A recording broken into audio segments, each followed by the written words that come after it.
Hey guys, welcome to my Sleep Talk channel. My name is Alina and here I share with you my best insights, my experience regarding insomnia recovery journey, and I hope that you find this content useful. If you do, please consider subscribing to this channel, giving a like to this video, because this is how YouTube will know that this content is worth sharing with a wider audience. In this episode, I want to kind of explain the reason why it is usually more difficult to sleep in our own bed versus sleeping somewhere else, for example on a couch, because usually this experience is pretty frustrating when we chill on the couch watching TV or doing something else, and then finally feeling that sleepiness, readiness to go to bed, and the moment when we move to the bed itself, we find ourselves more hyper aroused, more anxious, and not sleepy at all.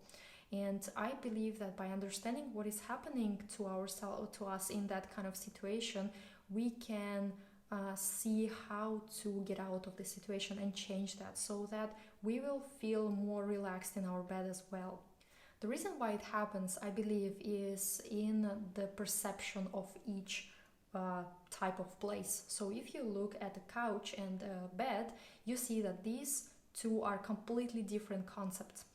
The couch is something that is, has so many purposes, meaning that we can do so many things when we are on the couch. We can watch a TV, we can read, we can listen to music, we can talk to someone, we can have guests, we can, we can be asleep there, like napping or something like that. So many things that we can do on the couch, and therefore when we are sitting on the couch watching TV in the evening, we don't feel that kind of pressure to be asleep there, because we know that we don't have to be asleep on the couch, so the pressure is really, really low, maybe even non-existent, and therefore if there is no pressure, there is less hyperarousal, and if there is less hyperarousal, there is nothing that stands in the way of sleep drive. Versus when we go on bed, this is where our perception narrows down. We think that on our bed we are supposed to be asleep, and this kind of perception is something that makes our brain go like, okay, now it's a show time, we are in bed, we have to be asleep. So the performance anxiety increases dramatically, and therefore we are more hyper aroused, which kind of like blocks our sleep drive, our sleepiness, making us temporarily losing that kind of sleepy feeling.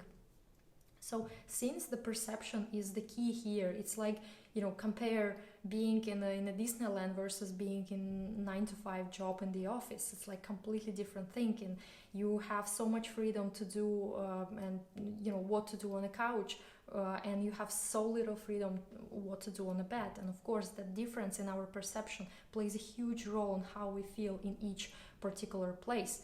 So I believe to get out from this kind of like tricky situation, we need to change our perception of bed, so that we feel more at peace there. So how can we do that?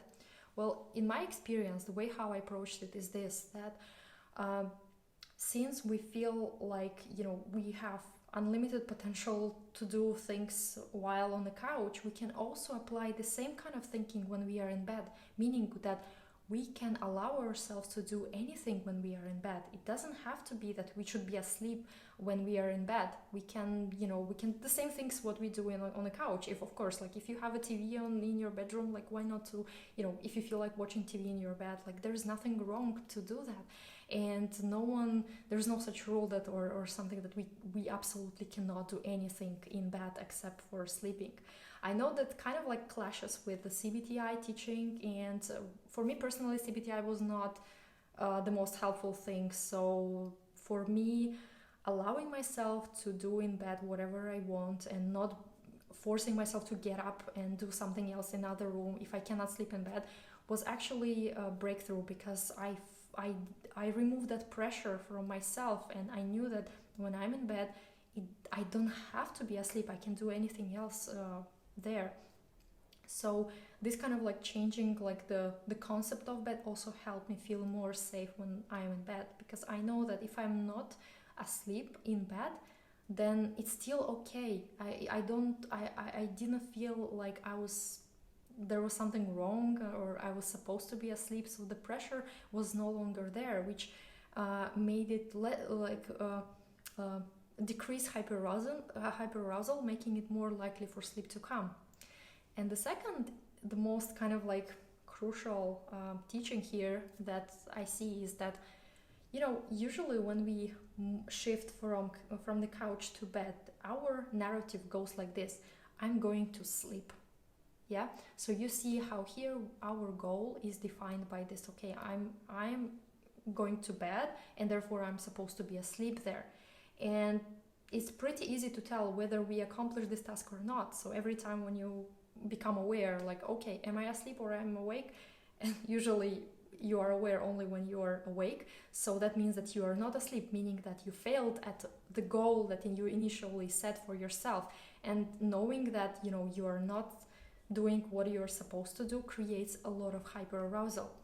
So I find it much more helpful to shift the narrative from I'm going to sleep to I'm going to rest. And rest is a much broader concept.